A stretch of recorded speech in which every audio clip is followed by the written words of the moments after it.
Welcome to the Salmon Runs YouTube. Enjoy the video. In this video, I will explain how to iron a saree at home. First, always check your saree's fabric care label for specific instructions.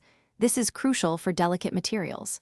Next, ensure your iron is perfectly clean to prevent any stains on your beautiful fabric. Set your ironing board to a comfortable height and have a spray bottle with distilled water ready. These initial steps will make the entire process much smoother and protect your saree. Different saree fabrics require different ironing approaches. For delicate silks, use a low heat setting and always place a thin pressing cloth between the iron and the fabric. Cotton sarees can handle a medium heat. A light mist of water helps remove stubborn wrinkles. Synthetics like georgette or chiffon need a very low temperature to avoid melting or scorching. Remember to iron from the reverse side to preserve the fabric's finish. Achieving crisp pleats and smooth borders is key to a well-ironed saree. First, carefully gather and pin your pleats into place, ensuring they are even.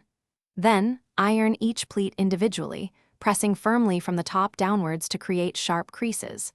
For the borders, use the iron's tip to gently smooth out any embellishments or intricate designs.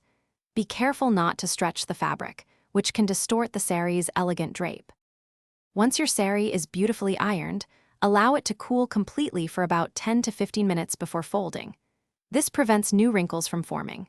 For best results, hang your saree on a padded hanger to maintain its pristine condition. If storing for a longer period, place delicate sarees in a breathable cotton bag. Try to avoid folding along the same lines repeatedly, as this can cause permanent creases and wear over time. Thanks for watching. Consider subscribing if we helped you.